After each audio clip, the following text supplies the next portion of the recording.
My channel name is Gotrocksinhead, because I got rocks in my head. All growing up I was told I got rocks in my head. If I had a choice between fishing or looking for rocks, it's a no-brainer. I'd be looking for rocks. I collect rocks, I find rocks, I make things out of rocks. I have rocks all over my house, much to my wife's consternation. I like rocks. I like collecting rocks. I like making things out of rocks. I guess that's why I call myself Got Rocks in Head. I have been called the black sheep of my family because I enjoy doing things that are different than most of the other members of my family. Most of them are very refined. I'm very unrefined.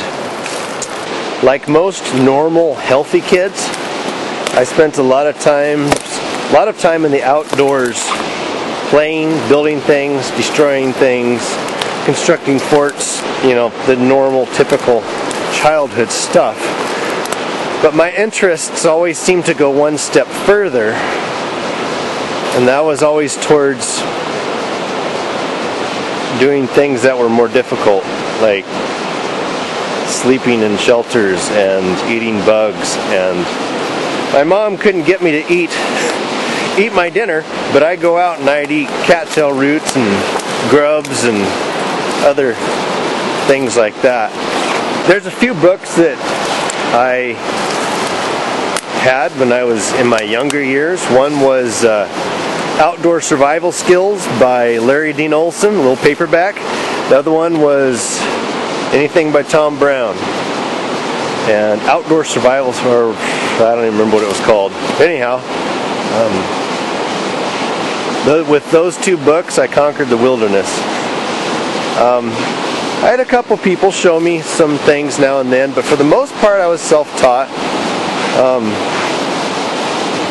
I've, different areas of outdoors, but as far as primitive skills, I was influenced a lot by finding arrowheads as a kid and going to museums and seeing different collections of artifacts and such. And I always wanted to reproduce them. And one of the things that drives me more than anything is the thought that the natives lived the Stone Age way for thousands of years. And they survived, sometimes very harshly, but they did it. And I like to think, my arm's getting really tired.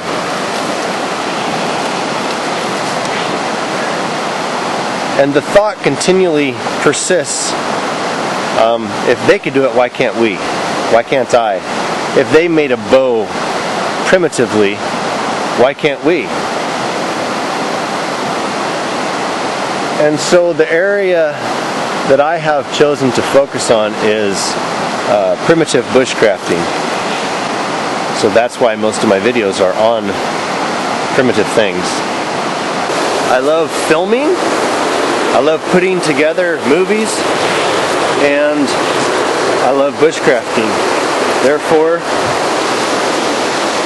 I make movies on bushcrafting, primitive bushcrafting to be more specific. I remember I bought my first piece of obsidian for $5. And I promptly destroyed it, reduced it to minute specks of gravel, and accomplished absolutely nothing. I've learned more about flint knapping by going to knap-ins and learning from people who have been willing to teach. And at knap-ins, they're wonderful. If you want to learn how to flint knap, go to a knap-in. You'll learn more sitting down with these guys than you will in years and years of trial and error by yourself. Emery Coons, Brad Boffman, Jim Hopper, those are the guys that I sat with. and learned from. As I said, learned more in a weekend than I did in all my lifetime.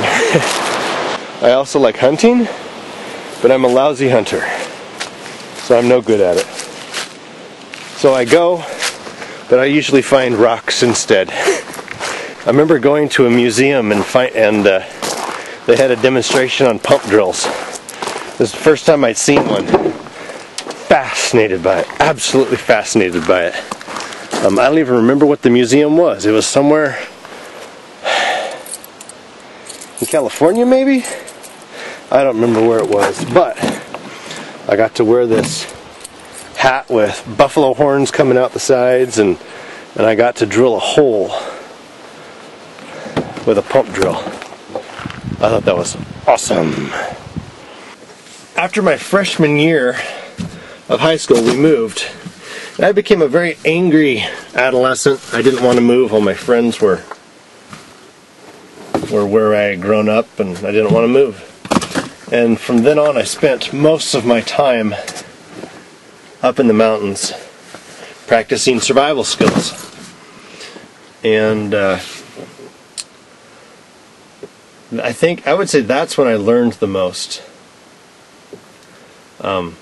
Through trial and error, and through books, and another book, Cedar by Hillary Stewart. Incredible book on Northwest Coast Indians. I guess I've always had a natural curiosity for things of creation, things of natives, of the Indian people, the native people that lived here before us, and I've just always had a fascination with thinking, trying to discover how did they live, how did they utilize the resources that are here, are still here, and I am surrounded by. I would like to tag 3 people for the Meet the Bushcrafter video. Number 1 is Busycando. He's a neighbor of mine.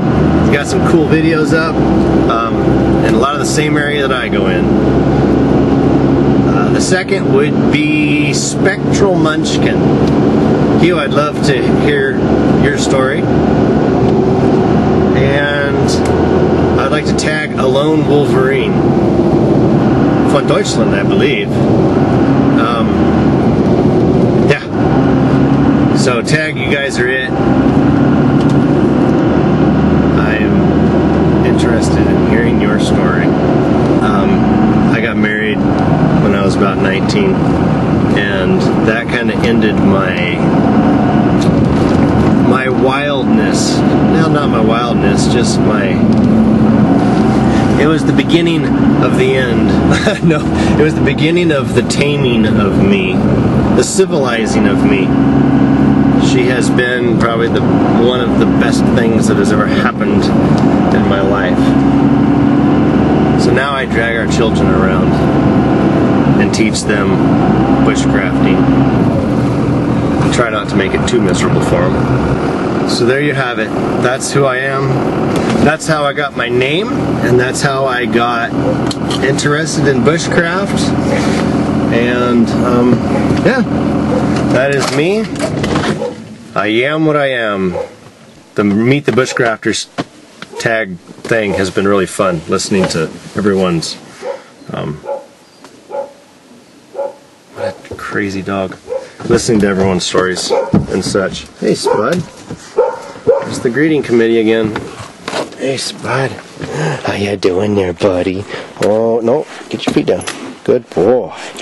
Good boy, you stinky dog. Why do you always lick stuff off my floor?